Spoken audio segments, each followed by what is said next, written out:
na kutujalia kufanya na kumaliza uchaguzi wetu wa hapa Zanzibar na Tanzania kwa njia ya amani.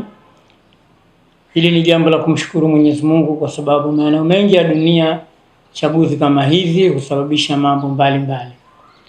Na kwa mujibu wa utaratibu wa sheria, kama tunavyojua kwamba baada ya kuchaguliwa washindi, maana yake washindi hawa wanatoa ilani zao na wanatoa ahadi mbalimbali kwa watekelezea wananchi. Lakini inaeleweka kwamba ahadi hizi zinatolewa na viongozi na ahadi zinatolewa na wale maelekezo wanaopiga kura. Mtekelezaji mkubwa ni wafanyakazi. Bila wafanyakazi hakuna ahadi ambayo itatekelezwa, na nchi haiwezi kwenda bila wafanyakazi. Kwa hiyo umefika wakati kwamba wafanyakazi hivi sasa ndio muda wetu wa kutekeleza, kufanya kazi zetu kwa bidii, kufanya kazi zetu kwa nidhamu, kusikiliza shida za wananchi wetu na kuweza kuzitatua.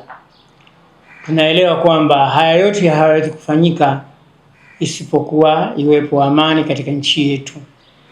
Tunawapongeza wafanyakazi wote wa Zanzibar, kama tulivyotoa wito wakati tukikaribia katika uchaguzi na wakati wa kampeni, kwamba tufanye kampeni zetu, tufanye uchaguzi, na baada ya uchaguzi tukiwa katika hali ya amani.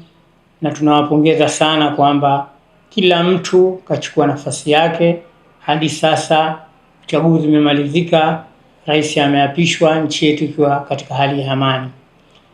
Wito wangu kama kiongozi wa shirikisho ni kusema na kuwaomba wafanyakazi wote kwamba uchaguzi umemalizika, tutekeleze wajibu wetu tulimwajiriwa na wananchi kwa ujumla, kuwahudumia na kuhakikisha kwamba amani inadumu, uzalishaji unaongezeka, huduma za jamii zinakuwa bora zaidi, miundombinu inalindwa na kuhifadhiwa, ili maendeleo yale tunayotarajia yaliyozungumzwa katika ilani ya Chama cha Mapinduzi, chama ambacho kimepewa nafasi ya kuongoza dola na wananchi, basi ahadi zake hizo ziweze kutekelezwa.